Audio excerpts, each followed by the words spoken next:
Assalamualaikum warahmatullahi wabarakatuh. Bersama saya Agus Sulaida. Kali ini kita akan belajar mengenai tentang materi fisika. Yang pertama yaitu tentang gaya. Nah, gaya di sini memiliki pengertian bahwa gaya merupakan suatu dorongan maupun tarikan, tentunya pada suatu benda. Nah, dikatakan kita melakukan suatu gaya terhadap benda ketika benda itu berubah posisi dari posisi A ke posisi B. Jika kita melakukan gaya tapi tidak ada perubahan, maka kita dianggap sama dengan F sama dengan 0. Karena apa? Tidak ada gaya yang bergerak. Seperti itu. Walaupun kita melakukan dengan sekuat tenaga. Terus berdasarkan dari cara kerjanya, gaya itu dibagi menjadi dua, yaitu gaya sentuh dan gaya tak sentuh. Yang pertama kita gaya sentuh.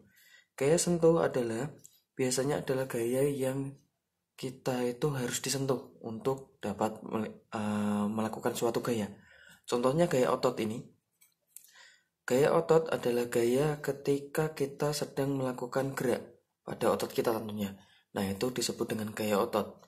Gaya pegas biasanya adalah pada per ataupun benda-benda yang dapat melakukan namanya osilasi atau bergerak bolak-balik dan elastis tentunya.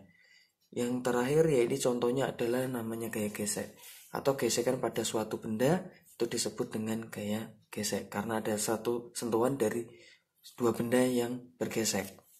Terus yang kedua yaitu ada gaya yang disebut gaya tak sentuh. Nah, gaya tak sentuh ini adalah beberapa gaya yang memang kita tidak dapat menyentuhkan tapi dapat merasakan efeknya. Contohnya adalah gaya gravitasi bumi. Ketika kita menjatuhkan suatu benda, tentunya dia akan tertarik oleh gravitasi bumi.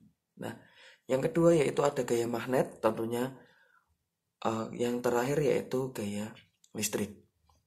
Nah, gaya itu dalam mengukurnya menggunakan alat yang namanya pegas. Pegas. Nah, pegas itu biasanya bentuknya alatnya seperti ini. Di dalamnya ada suatu per. Nah, di sini nanti ada kayak jangkanya. Nanti kita menarik suatu gaya atau kita kasih F sama dengan berapa? Contohnya 50 Newton ataupun kita tidak tahu.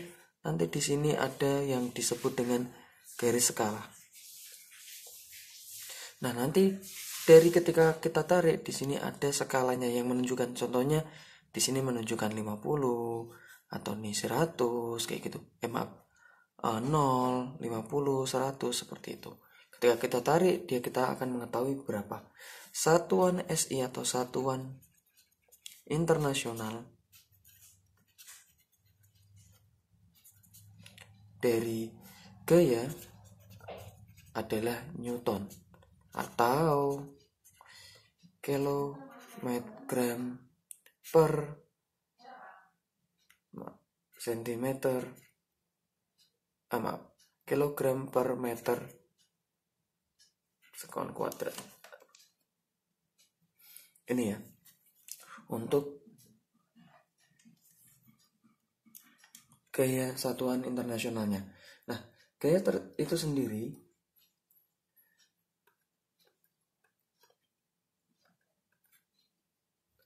ada ketika kita mengetahui bagaimana sih cara menggambar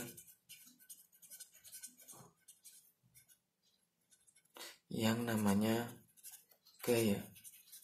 Nah, gaya itu kita bisa gambarkan dengan suatu anak panah, yaitu A ke titik B. Nah, seperti itu. Ada juga yang disebut resultan gaya. Nah, resultan gaya ini adalah total gaya yang dikeluarkan pada suatu benda. Contohnya ada satu gaya ke atas atau kita anggap di sini adalah F1. Terus ada gaya satu lagi yaitu F2. Maka R atau resultan gayanya, atau kita tulis R gini ya, yaitu F1 ditambah F2. Seperti itu. Nah, bagaimana ketika arahnya berlawanan? Contohnya di sini F1 ke arah kiri saya, terus F2-nya adalah ke kanan saya. Maka resultan gayanya bagaimana? Yaitu tergantung dari gaya yang terkecil mana? Contohnya di sini adalah 50, di sini adalah 20. Maka yang 50 ini kita taruh di depan, kita kurangkan dengan gaya yang terkecil. Maka hasilnya berapa? 50 dikurangi 20, hasilnya adalah 30 Newton. Atau apa tadi? Kilogram meter per sekon kuadrat. Ya, seperti ini. Cukup sekian untuk materi gaya. Nanti untuk materi selanjutnya serta pembahasan soal, kita lanjutkan ke materi berikutnya. Saya Eri, wassalamualaikum warahmatullahi wabarakatuh.